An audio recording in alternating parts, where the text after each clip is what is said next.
Imagine waking up to a fireball over Martha's Vineyard. Your billionaire husband's yacht explodes at 3:47 a.m., 2 minutes off the plan. By sunrise, his mistress is rehearsing her victory speech until a dying mother wheels into court, hands her 8-year-old twins to a federal judge, and flips the empire on its head. Who wired the boat? Why does the will make the wrong woman scream? And who is the sweet nurse with the perfect smile and a mobster last name? This isn't a divorce. It's a chess match, shell companies, secret trusts, recordings that shouldn't exist, and a courtroom reveal so savage it turns the internet into a jury. Stay for the moment the mask slips. Stay for the line that freezes an entire courtroom. And stay because the biggest twist isn't the explosion, it's who walks in after. If high-stakes justice, savage reveals, and Phoenix-level comebacks are your thing, tap like to boost the story, drop your boldest prediction in the comments, share this with a friend who loves drama, and hit subscribe so you don't miss the next twist. The yacht exploded at exactly 3:47 in the morning, lighting up the dark waters off Martha's Vineyard like a second sunrise. Security cameras from the nearby marina captured everything in crystal clear detail. The initial flash, the fireball rising 60 feet into the air, and the burning debris raining down like falling stars. Rachel Sterling watched the footage on her hospital room television, her thin fingers gripping the remote control. The news anchor's voice filled the sterile space as she described the tragedy that had claimed the life of hedge fund billionaire Marcus Sterling, but Rachel barely heard the words. She was focused on the timestamp in the corner of the screen. 3:47. Not 3:45, as they had planned, not 3:50, 3:47. 2 minutes late, she whispered to the empty room, a ghost of a smile crossing her pale lips. You always were terrible with timing, Marcus. The door opened and a nurse entered, Sarah Mitchell, according to her badge, though Rachel had learned never to trust what badges said. Sarah was young, pretty in that wholesome Midwestern way that made people trust her instantly. She had been assigned to Rachel's case 2 weeks ago, right after the terminal diagnosis. Mrs. Sterling, you should be resting, Sarah said, moving to adjust the IV drip. The chemotherapy takes so much out of you. There's no point anymore, Rachel replied, not taking her eyes off the screen. The doctors were quite clear. 3 weeks, maybe 4 if I'm lucky. Sarah's hand hesitated for just a moment on the IV line. You shouldn't talk like that. Miracles happen every day. Rachel finally looked at her, studying the nurse's face with eyes that had once commanded boardrooms and broken down CEOs. Even dying, even with half her face slack from the brain tumor's pressure, those eyes missed nothing. Do you believe in miracles, Sarah? Of course, the nurse answered quickly. Too quickly. Rachel turned back to the television where they were now showing a photo of Marcus from better days. Handsome, confident, standing in front of the Sterling hedge fund logo.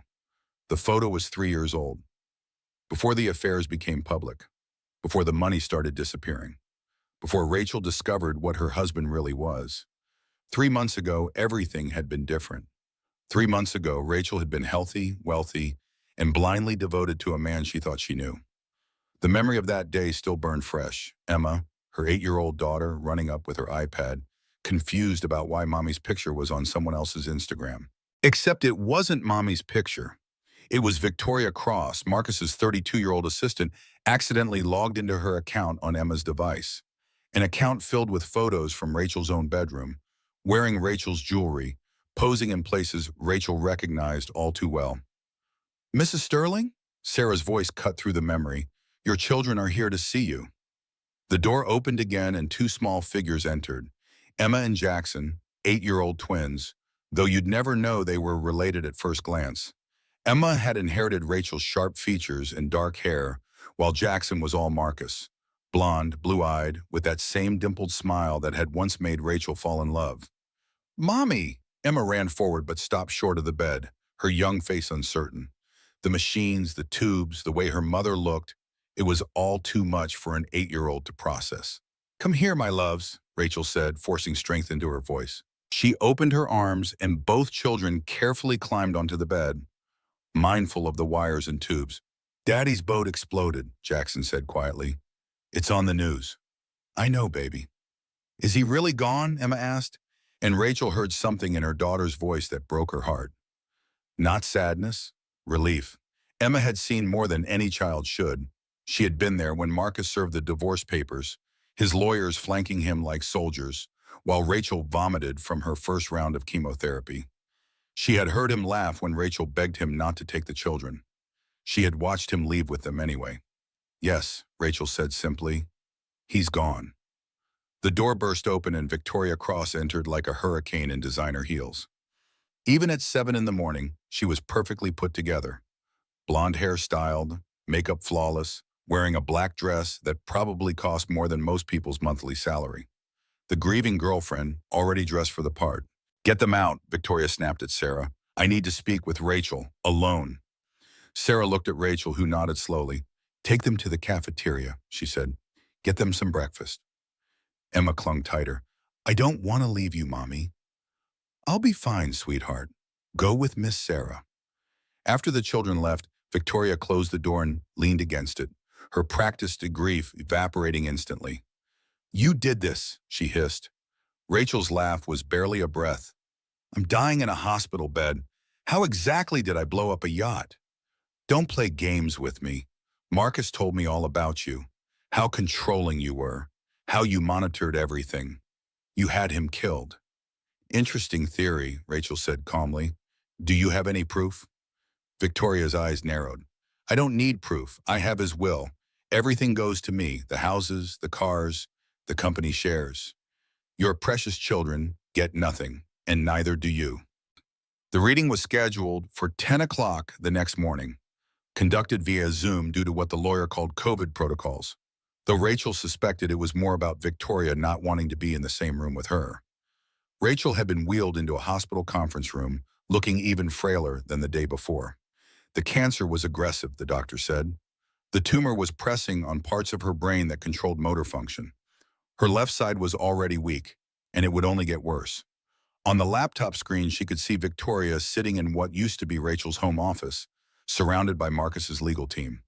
Thomas Peterson, the Sterling family lawyer for 15 years, looked uncomfortable as he adjusted his glasses and cleared his throat. Before we begin, Peterson said, I need to verify that all parties are present and of sound mind to witness this reading. Just get on with it, Victoria snapped. She was wearing another designer outfit, this time a sharp business suit that screamed new money trying to look like old money.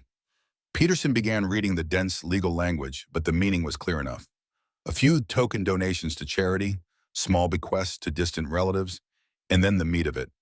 To my companion, Victoria Cross, I leave the remainder of my estate, including but not limited to all real property, investment accounts, and my 60% stake in Sterling Hedge Fund Incorporated.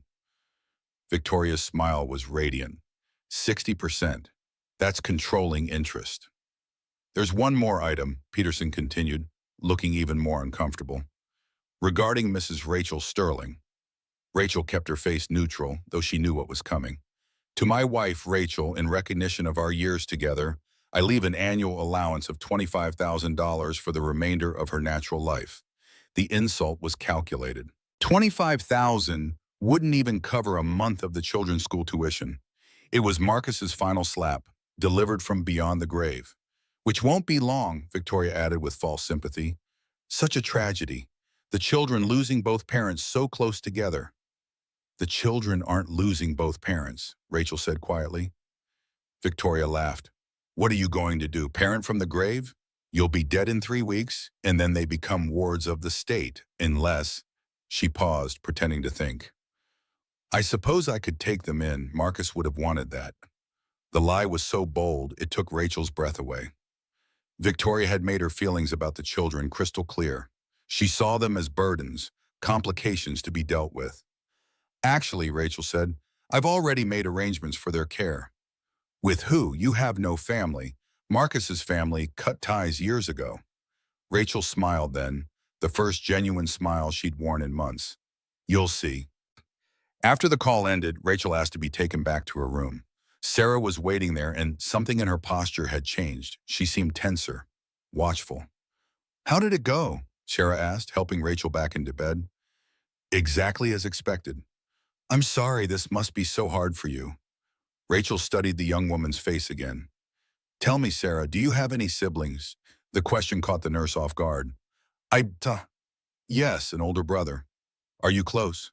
Very. Sarah's hand went unconsciously to a small pendant at her throat. Family is everything. Yes, Rachel agreed.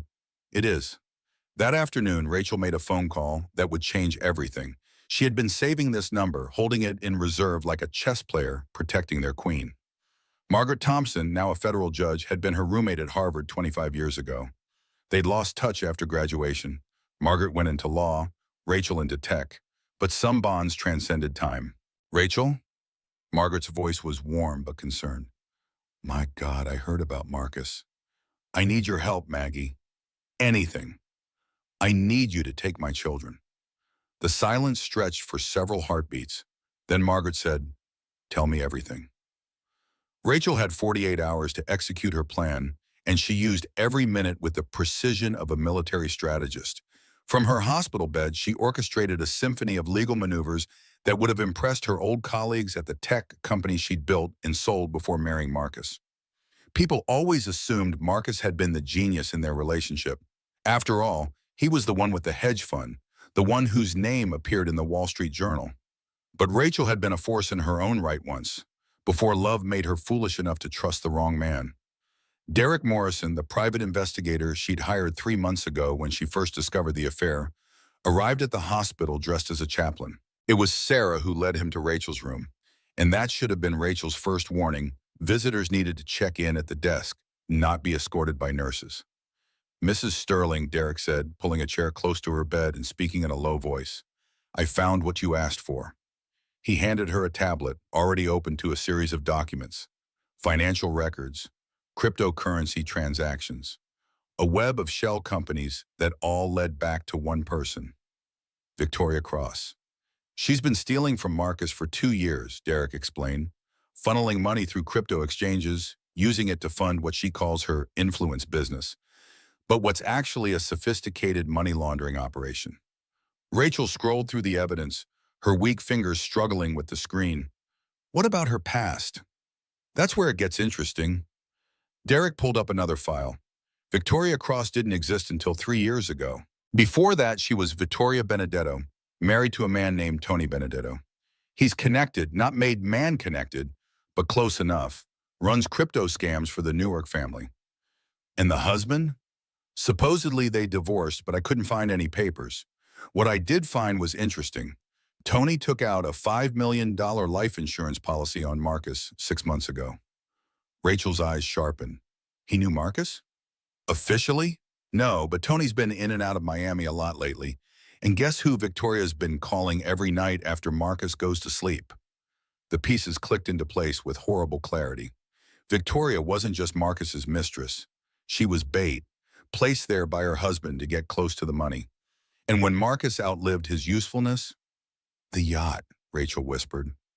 Derek nodded grimly. Explosion originated in the engine room. The investigation will probably rule it accidental. Yacht fires happen, but the timing is suspicious. Marcus had just changed his will, leaving everything to Victoria. Can we prove it? Not in court, not yet, but I have something else. He pulled up a video file. Marina security footage from the night before the explosion. Victoria meeting someone at Slip 47. The video was grainy but clear enough. Victoria, recognizable by her distinctive walk, talking to a man in shadows. The man handed her something small, a package or device, and then they embraced. Not the embrace of lovers, but of conspirators. Is that Tony? Can't prove it, but the build matches. Rachel leaned back against her pillows, mind racing despite the fog of painkillers. She had been right about Victoria, but not in the way she'd thought. This wasn't just about stealing her husband and her money. This was about murder. Mrs. Sterling, Derek said carefully, you need to go to the FBI with this. Not yet. Ma'am, with all due respect, you don't have much time. I have enough. She looked at him directly. Tell me about Sarah Mitchell. Derek's expression changed. How did you know? She's too interested, too present, and she knew things, small things, that she shouldn't. Who is she? Sarah Benedetto, Tony's sister. Rachel closed her eyes. Of course. They'd place someone on the inside, someone to watch her, to report if she became a problem. Sarah had probably been reporting her every move, every visitor, every phone call. They're watching me to make sure I die on schedule, Rachel said with bitter humor. They don't know about my will yet, about the judge. What will? You're not leaving anything to Victoria, are you? Oh, Derek, I'm leaving her everything she deserves. That evening, Judge Margaret Thompson arrived at the hospital carrying a briefcase and wearing the kind of serious expression that had made prosecutors tremble for 2 decades. She was everything Rachel remembered. Tall, commanding, with silver hair that she wore like a crown. My God, Rachel, she said, taking in her friend's appearance. Why didn't you call me sooner? Pride, Rachel admitted. Stupidity. The usual reasons. Margaret sat down, all business. The guardianship papers are ready. But are you sure about this? Taking on 8-year-old twins at my age? They're good kids, Maggie, smart, resilient. They've been through hell, but they're fighters, like their mother used to be. Still is, Margaret corrected firmly. Now, walk me through this plan of yours. Rachel explained everything, the will, the fraud, the murder plot she couldn't quite prove. Margaret listened without interrupting, her expression growing darker with each revelation. You're playing a dangerous game, she said finally. If Tony Benedetto really is involved, he killed Marcus, I'm sure of it. And once I'm dead and Victoria has control of everything, she'll probably have an accident too. Tony gets the money, she gets dead. Classic mob play. So why not go to the FBI now? Because Victoria still wins. She inherits Marcus's estate while the investigation plays out. Even if she's eventually convicted, the twins get nothing but trauma and foster care. I need something stronger. What you need, Margaret said slowly, is to make Victoria reveal herself. In my courtroom. Under oath. Their eyes met, and Rachel saw the federal judge her friend had become. Brilliant, methodical, and absolutely ruthless when it came to justice. Can you do that? Rachel asked. Oh, my dear friend, you have no idea what I can do in my courtroom. The morning of the confrontation arrived gray and heavy with approaching storm. Rachel had convinced her medical team to allow her one final trip outside the hospital. A necessary legal proceeding, she explained, that couldn't be delayed. What she didn't tell them was that she'd stopped taking her pain medication 12 hours ago. She needed her mind clear for what was coming. Sarah Mitchell volunteered to accompany her, and Rachel accepted with grace. Keep your enemies closer, especially when they think they're winning. Judge Thompson's courtroom was a monument to American justice. Wood paneling, marble columns, and the kind of gravitas that made people speak in whispers. Rachel was wheeled in through a side entrance, oxygen tank hissing softly, looking every inch the dying woman she was. Victoria arrived 15 minutes late, because of course she did. Power moves were her specialty, though Rachel suspected she'd learned them from Wikipedia rather than experience. She swept in wearing a black suit that cost more than most people's cars, flanked by 3 lawyers who looked like they'd been ordered from a catalog labeled excessive legal intimidation. Your Honor, Victoria's lead attorney began, we object to this entire proceeding. Mrs. Sterling is clearly not of sound mind. Sit down, counselor, Judge Thompson said mildly, but with steel underneath. We're not here for your client's benefit. The courtroom was surprisingly full for what should have been a simple guardianship hearing. Rachel recognized some faces, reporters who'd covered Marcus's business dealings, a few former employees, and in the back, trying to look inconspicuous, Derek Morrison and 2 people who were definitely federal agents. We're here, Judge Thompson continued, to address the matter of custody for Emma and Jackson Sterling, and to review certain financial documents that have come to light regarding the Sterling estate. Victoria's lawyer jumped up again. What financial documents? We weren't notified. Sit down. This time the judge's voice could have frozen hellfire. Mrs. Sterling, are you prepared to proceed? Rachel nodded, then spoke in a voice that carried despite its weakness. Your Honor, I wish to formally transfer guardianship of my children to you, effective immediately. The whisper started then, rustling through the courtroom like wind through leaves. Victoria's perfect composure cracked slightly. Furthermore, Rachel continued, I wish to present evidence that the will read yesterday was fraudulent. Objection! All three of Victoria's lawyers stood at once. On what grounds? Judge Thompson asked calmly. Marcus Sterling's will was properly executed and witnessed. I'm not talking about Marcus's will, Rachel interrupted. I'm talking about mine.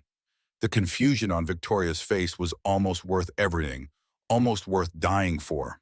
You see, Rachel said, allowing herself a small smile, Marcus never actually owned what he thought he owned. The house, the cars, the yacht, they're all titled to Sterling Enterprises, LLC, and Sterling Enterprises has two owners. She nodded to Derek, who stood and approached the bench with a folder. Your Honor, I present the original incorporation documents for Sterling Enterprises, filed 15 years ago. Judge Thompson reviewed the papers, her expression carefully neutral. According to these documents, Sterling Enterprises is owned equally by Marcus Sterling and, she paused for effect, Rachel Morgan. That was my maiden name, Rachel explained. I founded Sterling Enterprises with my inheritance from my grandmother, $2.5 million. Marcus contributed his expertise.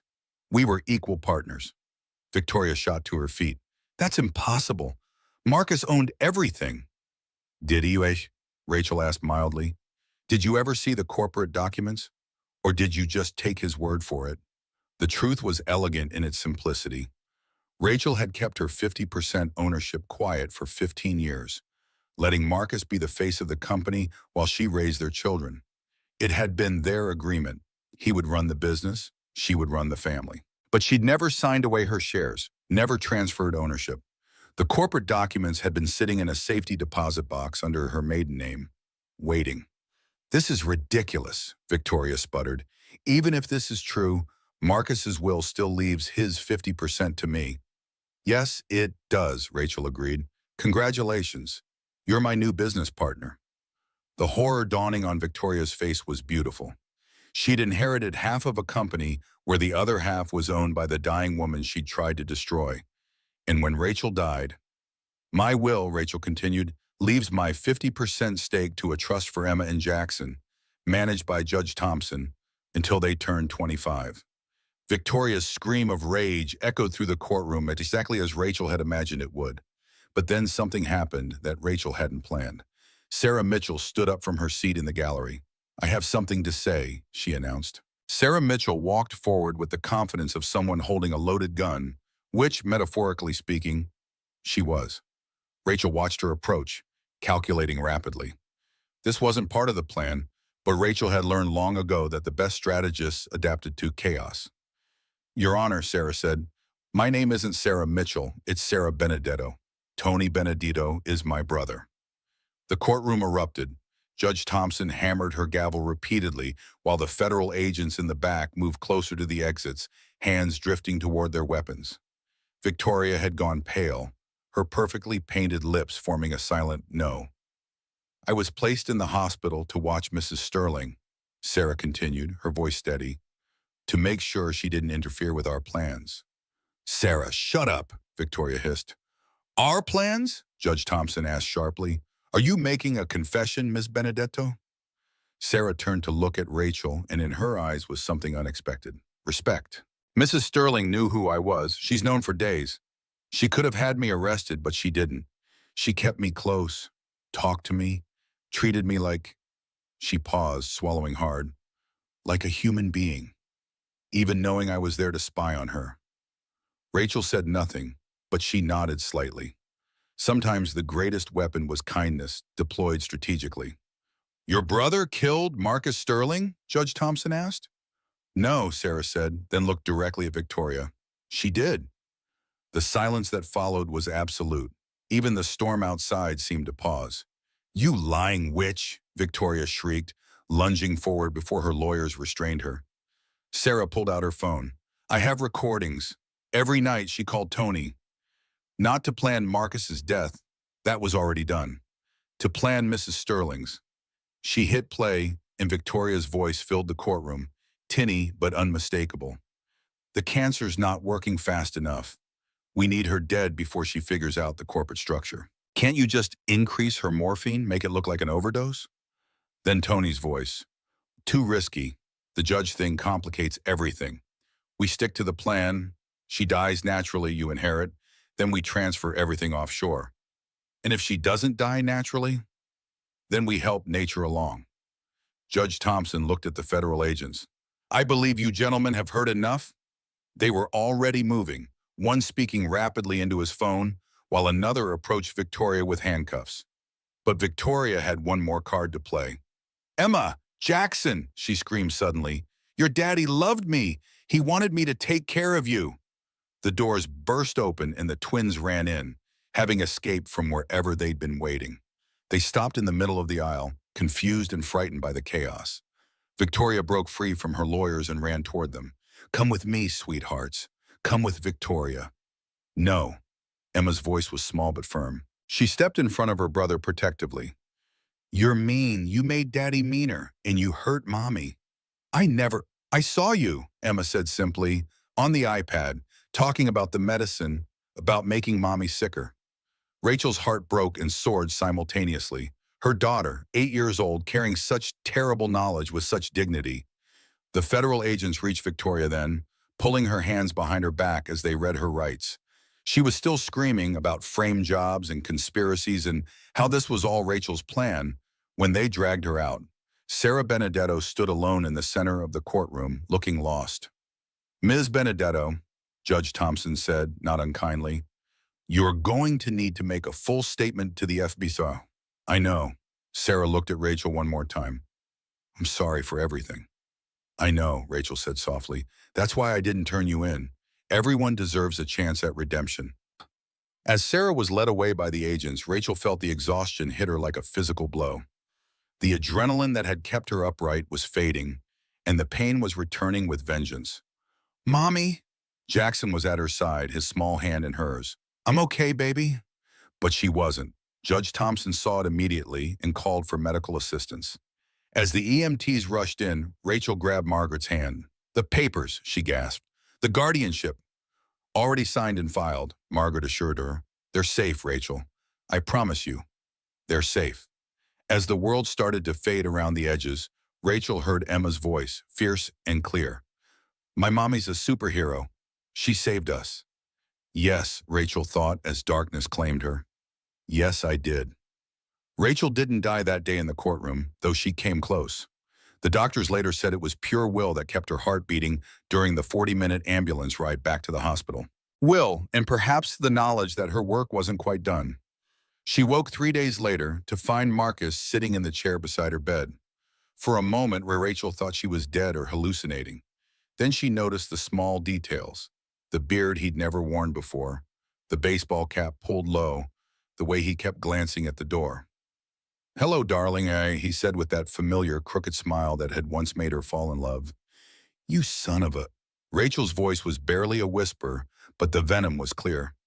Now, language. What if the children walked in? The children think you're dead. Better that than knowing the truth. Marcus leaned back, studying her with those cold blue eyes.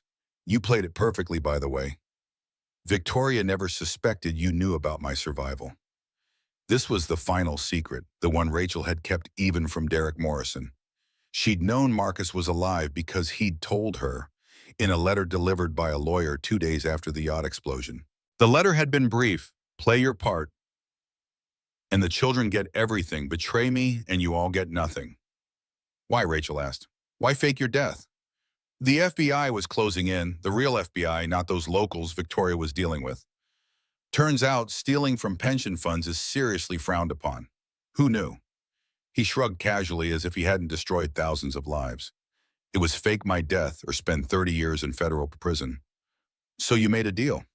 I gave them Victoria and Tony's entire operation. Money laundering, crypto fraud, 3 murders, including that inconvenient first husband of hers.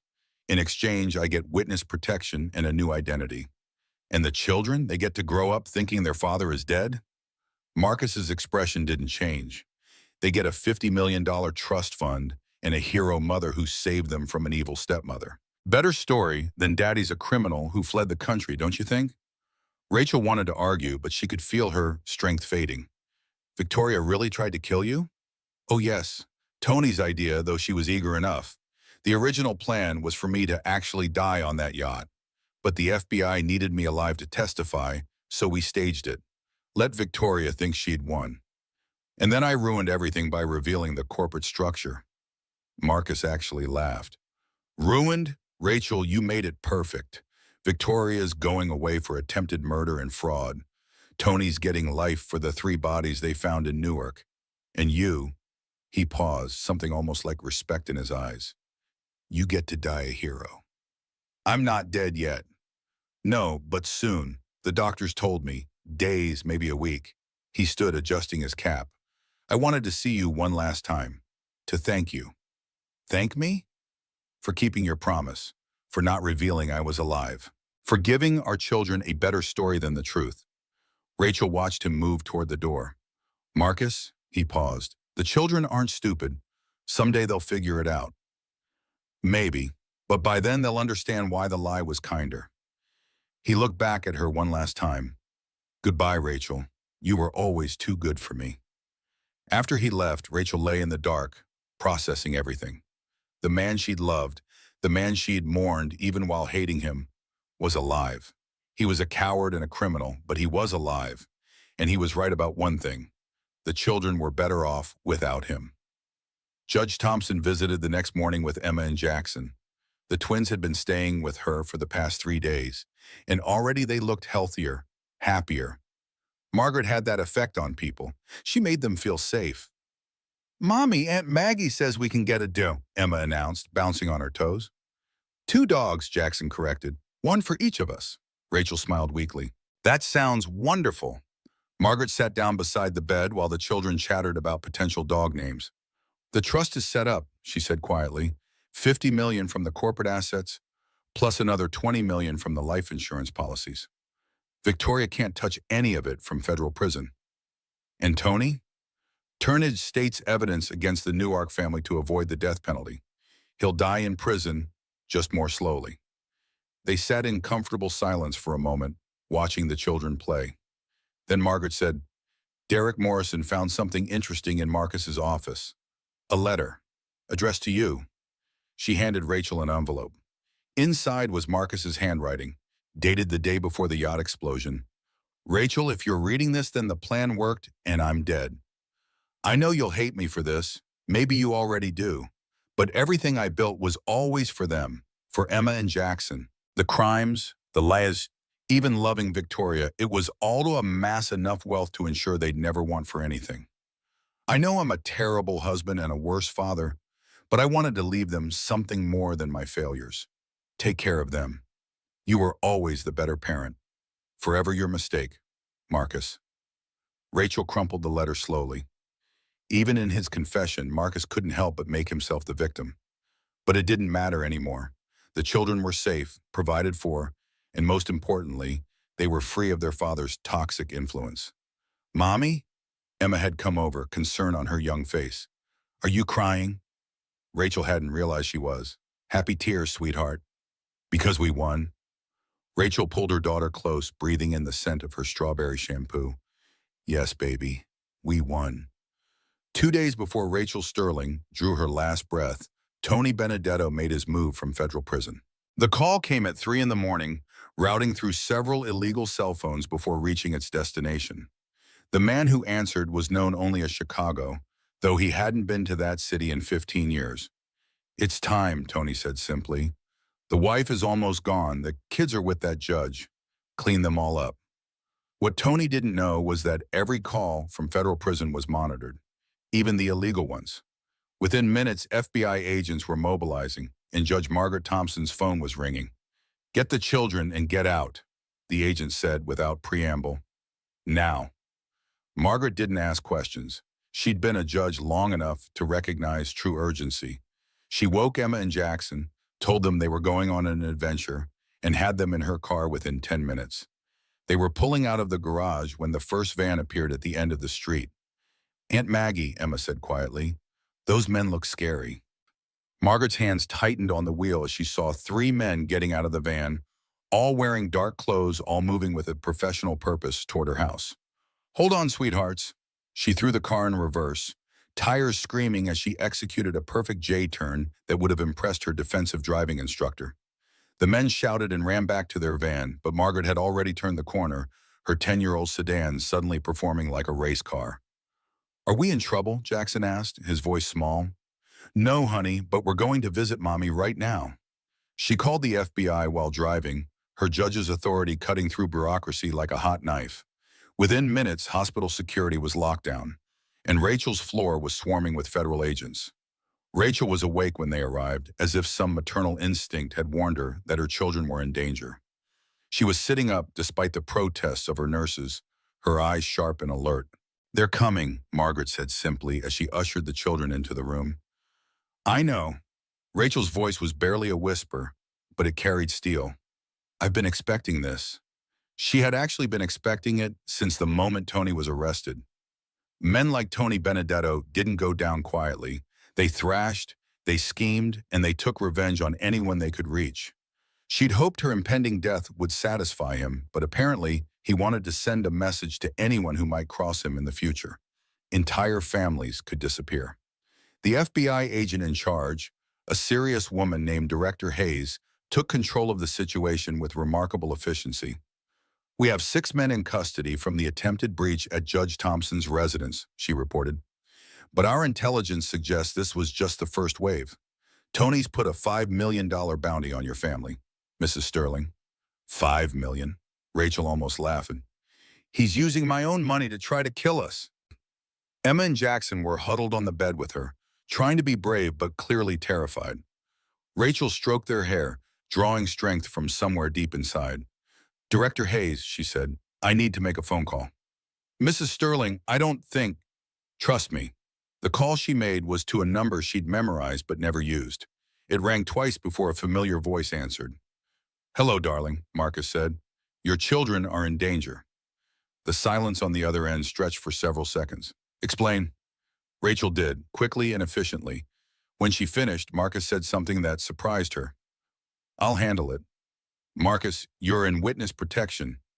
I'm also still worth about $30 million in cryptocurrency that the FBI doesn't know about. Money talks, especially in prison. Give me 6 hours. He hung up without saying goodbye, leaving Rachel to wonder if she'd just made things better or infinitely worse. Those 6 hours were the longest of Rachel's life. The hospital was in complete lockdown. Emma and Jackson stayed pressed against her sides, afraid to leave even for food. Margaret paced by the window, watching for threats that never came. Then, at hour 5, Director Hayes received a call that made her face go white. Tony Benedetto is dead, she announced, killed in his cell. Professional hit. Rachel closed her eyes. Marcus had kept his word in his own twisted way. There's more, Hayes continued, reading from her phone. The contract on your family has been withdrawn. Apparently, someone made it clear that anyone who touched you would face significant consequences. Who? Margaret asked. Hayes looked uncomfortable. We don't know, but whoever it was has connections we can't trace and resources we can't match. Rachel knew, though, Marcus might be a criminal, a liar, and a coward, but he was also a father. And in his own broken way, he just saved his children's lives. It's over then? Emma asked in a small voice. Rachel pulled her closer. Yes, sweetheart, it's over. But even as she said it, she could feel her body failing. The stress, the lack of medication while she needed her mind clear, it had all taken its toll. She had perhaps days left, maybe hours. Judge Thompson, she said formally, though her voice was weak, I need to make one final amendment to my will. The document Rachel dictated over the next hour would become legendary in legal circles, studied in law schools as an example of perfect strategic planning executed under impossible circumstances. She didn't just leave her fortune to her children. She created a web of trusts, foundations, and educational endowments that would ensure Victoria Cross could never touch a penny, even if she somehow escaped prison. She established scholarships for children of fraud victims. She set up a fund for Sarah Benedetto's legal defense, recognizing the young woman's courage in coming forward. But the masterpiece was what she called the Sterling Truth Foundation, a $50 million fund dedicated to investigating financial crimes, with Judge Margaret Thompson as the permanent chair. Every year, Rachel explained weekly, the foundation will choose one major financial criminal to investigate, full forensic accounting, private investigators, everything needed to bring them down. It was her final chess move, ensuring that Marcus's former colleagues, the ones who'd helped him steal from pension funds and destroy lives, would spend the rest of their days looking over their shoulders. "You're creating a vigilante fund," Margaret said with something between disapproval and admiration. "I'm creating accountability," Rachel corrected, something Marcus never had to face. As she signed the documents with a shaking hand, Rachel felt a strange peace descending. Everything was in place, her children were protected, their future secured. Justice had been served, even if in an unconventional way. There was just one last thing to do. "Emma, Jackson," she said, gesturing for them to come closer, "I need to tell you something important." She looked into their trusting eyes and made a choice. Not the whole truth. They were too young for that, but enough truth to prepare them for what they might learn later. "Your daddy made some mistakes," she said carefully. "Big ones. He hurt people, and he had to go away because of it." "But he's dead," Jackson said, confused. Rachel touched his cheek gently. "Sometimes people have to disappear to keep others safe. What matters is that he loved you enough to make sure you'd be okay, even if he couldn't be here." Emma, always the sharper of the two, studied her mother's face. "Is Daddy hiding?" "In a way, sweetheart. And he needs to keep hiding to keep you safe. Can you understand that?" Emma nodded slowly. "Like in witness protection on TV?" Rachel's smile was high but proud. Her daughter was already too smart for comfortable lies. "Something like that." "Will we ever see him again?" Jackson asked. "I don't know, baby. But you have Aunt Maggie now, and she's going to take wonderful care of you." Margaret stepped forward, tears streaming down her face. "Always," she promised. "I'll always be here." The children climbed onto the bed, curling against their mother like they had when they were babies. Rachel held them as tightly as her weak arms could manage, breathing in their scent, memorizing the feeling of their small bodies against hers. "I love you both so much," she whispered. "More than all the stars in the sky, more than all the fish in the sea," Emma responded, completing their old bedtime ritual. "More than all the money in the world," Jackson added, which made Rachel laugh despite everything. "Yes," she agreed, "more than all of that combined." Director Hayes stepped in quietly. "Mrs. Sterling, there's someone here to see you. He says it's urgent." Rachel looked up to see Derek Morrison in the doorway, holding a tablet and looking grim. "I'm sorry to interrupt," he said, "but you need to see this. Victoria Cross gave an interview from prison. It's already viral." On the screen, Victoria sat in an orange jumpsuit, her face perfectly made up despite her circumstances. She was crying pretty tears as she told a sympathetic journalist her version of events. "Rachel Sterling destroyed my life out of jealousy," Victoria said, her voice breaking. "She couldn't stand that Marcus loved me, so she fabricated evidence, manipulated that judge, and now here I am, innocent and imprisoned, while she plays the victim." The journalist, clearly charmed, nodded sympathetically. "And what about the recordings, the evidence of the murder plot?" "All fabricated. Rachel had months to plan this. She knew she was dying, and she wanted to take me down with her.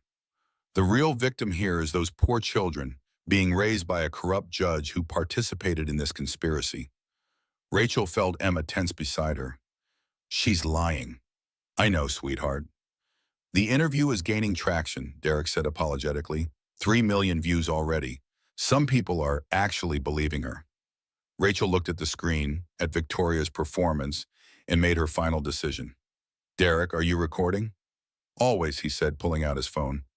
Rachel straightened as much as she could, looked directly at the camera, and began to speak. "My name is Rachel Sterling. I am 42 years old and I am dying. In a few hours, perhaps a few days, I will be gone. But before I leave this world, there are truths that need to be told." Her voice was weak but clear, each word carefully chosen. "Victoria Cross was my husband's mistress. That much is true. But she was also his killer. She and her husband, Tony Benedetto, planned and executed his murder for money. When that didn't give them everything they wanted, they came after my children." She paused, gathering strength. "But this isn't about Victoria. She's a symptom, not the disease. The disease is men like my husband, Marcus Sterling, who believe that money absolves them of all sins, who destroy lives with the stroke of a pen and call it business." Rachel looked at her children, then back at the camera. Marcus Sterling stole over $200 million from pension funds. He destroyed the retirements of thousands of teachers, firefighters, and nurses. He did it with a smile, and he would have kept doing it if death, real or otherwise, hadn't intervened. She took a rattling breath. I loved him once. I bore his children. I stood by him even when I shouldn't have. That's my sin, my failure. I enabled him by my silence, by my complicity. I told myself I was protecting my children, but I was also protecting myself from the truth that I had married a monster. Emma reached for her mother's hand, and Rachel squeezed it gently. To everyone Marcus hurt, I am deeply, profoundly sorry. I cannot undo what he did, but I've tried to make amends. The Sterling Truth Foundation will spend the next 50 years hunting down financial criminals like him. It's not enough, but it's what I can do with the time I have left. She looked directly at the camera one more time. Victoria Cross thinks she's a victim. She's not. She's a predator who got caught. My children are not victims either. They are survivors, and they will grow up knowing the truth, that their mother loved them enough to fight for them with her dying breath, and that their Aunt Maggie will protect them with the force of federal law. Rachel's strength was fading visibly now. This is my testimony. Use it however you need to, Derek. Just make sure the truth survives. The recording ended with Emma and Jackson embracing their mother, their small arms trying to hold her to this world through pure love. Derek uploaded the video immediately, and within an hour it had surpassed Victoria's interview in views. The comment section exploded with support for Rachel, with thousands sharing their own stories of financial crimes that had destroyed their families. But Rachel didn't see any of it. She had slipped into unconsciousness moments after the recording ended, her body finally surrendering to the cancer that had been devouring her from within. The doctors gave her hours. She lasted 3 days. During those 3 days, Emma and Jackson never left her side. Margaret brought them meals, helped them with homework, and held them when they cried. She told them stories about their mother in college. Brilliant, funny, fearless Rachel, who could have conquered the world if she hadn't fallen in love with the wrong man. On the second day, a package arrived with no return address. Inside was a letter in Marcus's handwriting and a small key. For Emma and Jackson, the letter read, Swiss Bank Box 4471, 20 million that the FBI doesn't know about. Consider it my real inheritance, the only clean money I ever made from before I became what I became. Tell them their father loved them in his broken way. Tell them to be better than me, not a high bar, but still. M. Margaret pocketed the key without telling anyone. Someday when the twins were older, she would let them decide what to do with their father's final gift. On the third day, as dawn broke over the hospital, Rachel's breathing changed. The children knew without being told that this was the end. "Mommy," Emma whispered, "it's okay. We'll be okay." Jackson kissed her cheek. "We love you more than all the stars." Rachel's eyes flickered open one last time. She couldn't speak, but her lips moved, forming words only her children could read. "My superheroes." She died at 7:43 in the morning. Surrounded by love, having won every battle that mattered, the funeral was a quiet affair, despite the media attention. Judge Margaret Thompson used her considerable influence to keep the press at bay, while Emma and Jackson said goodbye to their mother. They each placed a drawing in the casket. Emma's showed their family among the stars. Jackson's depicted them all as superheroes. Victoria Cross watched the coverage from her federal cell, where she was serving 25 to life for conspiracy to commit murder. The interview she'd given had backfired spectacularly after Rachel's testimony went viral. Her support evaporated, her appeal was denied, and even her lawyer abandoned her case. "It's not fair," she screamed at the television. "I was supposed to win." Her cellmate, a woman doing time for murdering her abusive husband, looked at her with disgust. "You tried to kill kids. You're lucky you're in protective custody." 6 months after Rachel's death, something unexpected happened. Sarah Benedetto, who had agreed to testify against her brother and Victoria in exchange for immunity, showed up at Judge Thompson's home. "I don't expect forgiveness," she said, standing on the doorstep, "but I have information you need to know."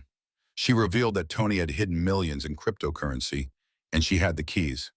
"It's blood money," she said, but it came from Marcus Sterling originally. I think, I think Mrs. Sterling would want it to go to the foundation. Margaret accepted the information and used it to expand the Sterling Truth Foundation's work. Within a year, they had exposed 3 major fraud schemes and recovered over $100 million for victims. Emma and Jackson thrived under Margaret's care. She was strict but loving, pushing them to excel while making sure they knew they were cherished. Emma showed an aptitude for law, often sitting in Margaret's courtroom during public sessions. Jackson discovered a talent for mathematics and coding, though Margaret made sure he understood the ethical implications of financial systems. On the first anniversary of Rachel's death, they visited her grave together. The headstone was simple: Rachel Morgan Sterling, mother, fighter, hero. "Do you think she can see us?" Jackson asked. "I don't know," Margaret answered honestly. "But I know she's part of you both. Every time you stand up to a bully, every time you choose truth over lies, every time you protect someone weaker than yourselves, that's your mother, living on through you."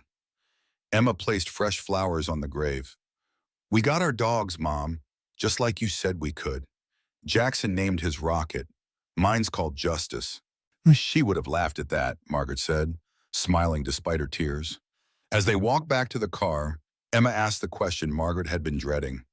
"Aunt Maggie, is our father really dead?" Margaret stopped, considering her words carefully. Rachel had planted seeds of truth, and it was Margaret's job to tend them. "What do you think?" she asked instead. Emma and Jackson exchanged glances. "Mom said people sometimes have to disappear to keep others safe," Jackson said slowly. "And she said Daddy made big mistakes," Emma added. "Mistakes that hurt people."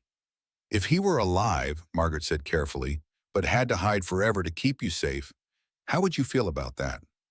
The twins thought about it as they walked. Finally, Emma said, "Sad, but also glad he cared enough to protect us, even if he couldn't be a real dad." "That's very mature of you," Margaret said, proud of their emotional intelligence. "Mom taught us that," Jackson said simply. 5 years passed. 5 years. Then 10. The Sterling Truth Foundation became one of the most feared organizations in the financial world.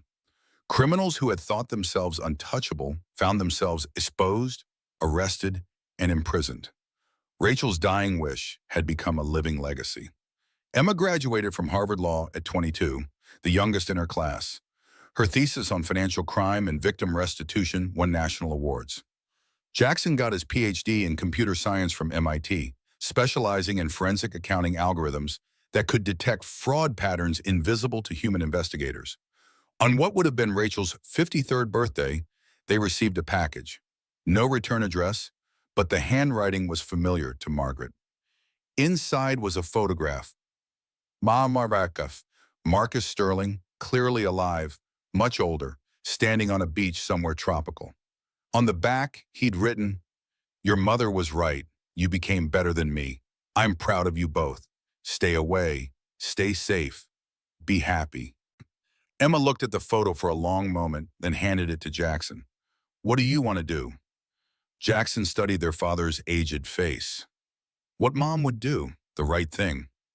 They gave the photograph to the FBI, along with the metadata that Jackson extracted showing exact GPS coordinates. Marcus Sterling was arrested 3 days later in the Maldives and extradited to face justice. At his trial, both Emma and Jackson testified, not against him. They simply told the truth about their mother, about her courage, about how she'd saved them. The jury took less than an hour to convict him on all charges.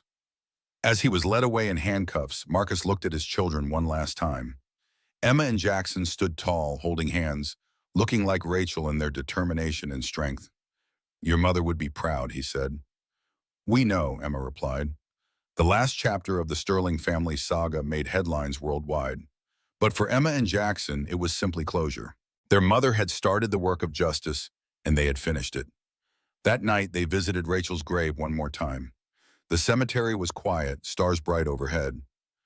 "We did it, Mom," Jackson said softly. "We finished what you started." Emma added, "Everyone who hurt people has been caught. The foundation has helped thousands of families. And we're okay. We're more than okay." A gentle breeze stirred the flowers on the grave, and for just a moment, they could have sworn they heard their mother's voice on the wind. My superheroes. Judge Margaret Thompson found them there an hour later, sitting quietly by the headstone. She'd raised them, loved them, protected them, but she knew their hearts would always belong partially to the remarkable woman who'd given everything to save them. "Ready to go home?" she asked. Emma and Jackson stood, each touching the headstone one last time. "Yeah," Emma said, "we're ready." As they walked back through the cemetery, Jackson asked, "Aunt Maggie, do you think Mom knew how it would all turn out?" Margaret considered the question. "I think your mother knew exactly what she was doing. Every move, every decision, every sacrifice, it was all calculated to ensure you'd not just survive, but thrive. She really was playing chess while everyone else was playing checkers," Emma said with a small smile. "No," Margaret corrected. "Everyone else was playing checkers. Your mother? She was playing three-dimensional chess, blindfolded while dying of cancer. And she won." They reached the car as the sun set, painting the sky in shades of pink and gold. It was beautiful, peaceful, and perfect. Everything Rachel had fought to give her children. "Home?" Margaret asked. "Home," the twins agreed. As they drove away, none of them looked back. Rachel Sterling had taught them well. The past was for learning from, not living in. The future was what mattered now, a future she had paid for with everything she had. In the federal prison, where Marcus Sterling would spend his remaining days, he sat in his cell reading about his children's latest accomplishments. Emma had just argued her first case before the Supreme Court. Jackson's anti-fraud software had been adopted by the Treasury Department. He looked at the small, hidden photograph of Rachel he had kept all these years, from before the lies, before the crimes, when they were just two young people in love with impossible dreams. "You won, Rachel," he whispered to the photo. "You always were smarter than me." A guard walked by, doing evening count. "Talking to yourself, Sturzing?" "Just to ghosts," Marcus replied. The guard moved on, and Marcus returned to his narrow bunk. Somewhere out there, his children were changing the world, making it better, being the heroes their mother always knew they could be. Rachel Sterling had been dead for 15 years, but her victory was eternal. She had turned catastrophe into triumph, betrayal into justice, and death into everlasting love. The dying mother had handed her twins to a judge. The mistress had screamed when the fortune went to them. But in the end, it was the children who inherited the greatest treasure of all, their mother's unconquerable spirit. And that was worth more than all the money in the world. 25 years after Rachel Sterling's death, the Sterling Truth Foundation held its annual gala. Emma Sterling Thompson, she'd taken her aunt's name in honor, stood at the podium as the foundation's new president. "My mother once told me that money without morality is just paper," she began. "Tonight we celebrate not the paper, but the purpose, justice for those who cannot fight for themselves."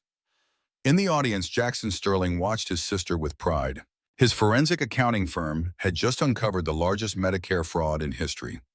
Beside him sat Judge Margaret Thompson, now retired but still fierce at 83. "She would be so proud," Margaret whispered.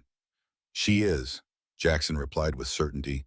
"Wherever she is, she is." As Emma announced the foundation's latest victory, the recovery of $3 billion for pension fraud victims, a storm rolled in outside. Lightning flashed, thunder rolled, and for just a moment, the lights flickered. In that instant of darkness, both twins could have sworn they felt their mother's presence, not as a ghost or a memory, but as a force of nature itself. The storm outside wasn't chaos, it was justice, rolling across the land, unstoppable and eternal. The lights came back on, the audience applauded, and life continued.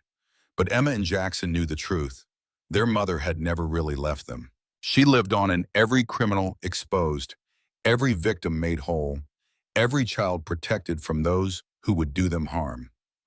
Rachel Sterling had died believing her children were superheroes. She had been right. They were.